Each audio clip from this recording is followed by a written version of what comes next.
Bonjour, piste verte aujourd'hui à Maltaux dans le département du Calvados. Nous sommes à quelques kilomètres au sud de Caen. Nous allons découvrir un verger de sauvegarde qui est géré par une association de bénévoles, un endroit où l'on préserve la biodiversité.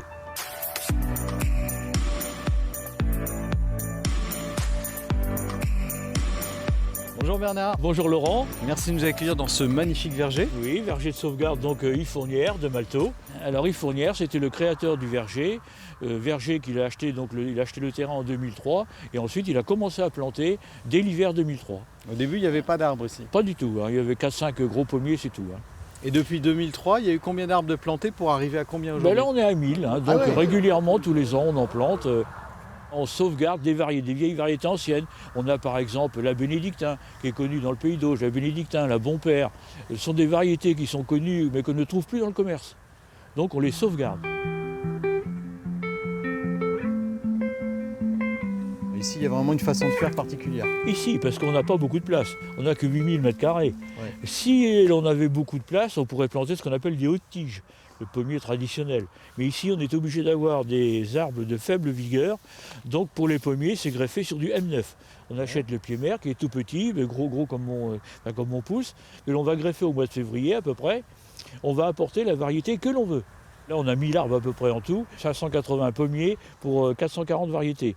Au niveau poirier, puisqu'ici on est devant une rangée de poiriers, on a donc 270 poiriers pour 202 variétés différentes. C'est une collection, comme on peut collectionner des timbres. Là, on collectionne les fruits. Bernard, on va aller voir ce qui se passe dans les rangs. Tout à fait, on va se diriger vers l'équipe qui a commencé le paillage.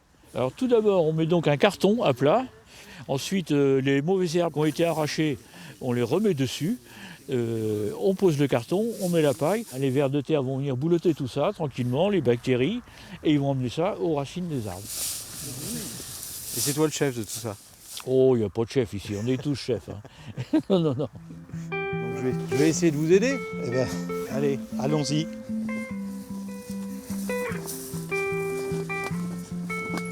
C'est pas du tout pour protéger du froid les arbres. Ah Ça n'a non, rien à pas du voir. tout. Non. C'est surtout plus pour l'entretien.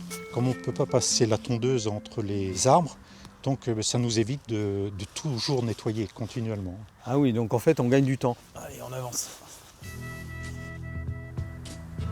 Et dans ce verger, on va aussi trouver des perchoirs. Oui. On a 7 perchoirs, il y en a 4 qui sont à peu près à 2,50 m et puis les autres qui sont plutôt à 5 mètres. Et puis il y a les perchoirs naturels, on peut dire. Hein. Il y a des arbres de tiges. On a 3 rapaces en fait ici, surtout, de ce qu'on a observé, la buse variable, le faucon cresserelle qui est souvent là, et puis la chouette hulotte qui est là la nuit. Quelle est leur fonction à ces 3 oiseaux? Et de nous débarrasser plutôt de tous les petits mammifères, mulots, musaraignes et autres petites choses qui s'attaquent aux racines, qui creusent des trous. Il y a 7 nichoirs à mésanges. L'intérêt, c'est quand des mésanges nichent, pour nourrir leurs petits, elles consomment énormément de chenilles, énormément de larves, et ça nettoie le verger. Ça évite d'utiliser des produits phytosanitaires, en voilà, et puis voilà. Dans ce verger, il y a aussi une mare qui a été creusée par Lucien. Alors Lucien, quel est l'intérêt, l'utilité d'avoir une mare ici? Avant tout, c'est quand même faire venir la biodiversité au verger, attirer des insectes, attirer des batraciens. Et c'est aussi permettre aux oiseaux de venir se désaltérer, de boire à la mare, ce qui permet de préserver un petit peu nos fruits, parce que par les périodes de forte chaleur, de canicule, ils viennent picorer les poires ou les pommes pour se désaltérer.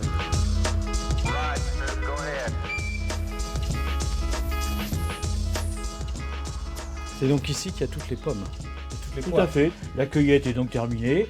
On a au moins 100 variétés de pommes là tout de suite encore. Et comment tu fais pour t'y retrouver? Bon, on a quand même un bouquin qui nous guide, hein, parce qu'elle a la mémoire flanche un peu par moment. Nous avons ici notamment la Royale Russette, acidulée légèrement. Ici, on a le gros fenouiller, très bon aussi, légèrement acidulé. Alors ces fruits-là, ils sont vendus uniquement aux adhérents de l'association. Hein, donc principalement les bénévoles qui viennent travailler le jeudi, hein, ils ont le droit de goûter quand même. Hein. Oui, c'est pas donné, c'est vendu. Voilà, tout à fait. Parce que l'association, il faut quand même un peu de sous. Hein.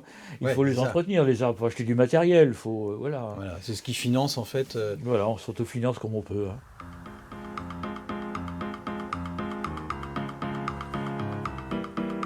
Le verger de sauvegarde de Malteau, il est ouvert au public. Tout à fait. Donc tous les jeudis, nous sommes présents pour travailler, pour faire voir aussi. Et autrement, on fait des ateliers le samedi après-midi. Alors le samedi après-midi, c'est d'apprendre à greffer, d'apprendre à tailler, d'apprendre à planter, à récolter. Et c'est un souhait de l'association, ça, d'ouvrir au grand public? Oui, de transmettre ce que l'on a appris. De transmettre aux jeunes s'ils veulent et de façon que ça perdure, quoi.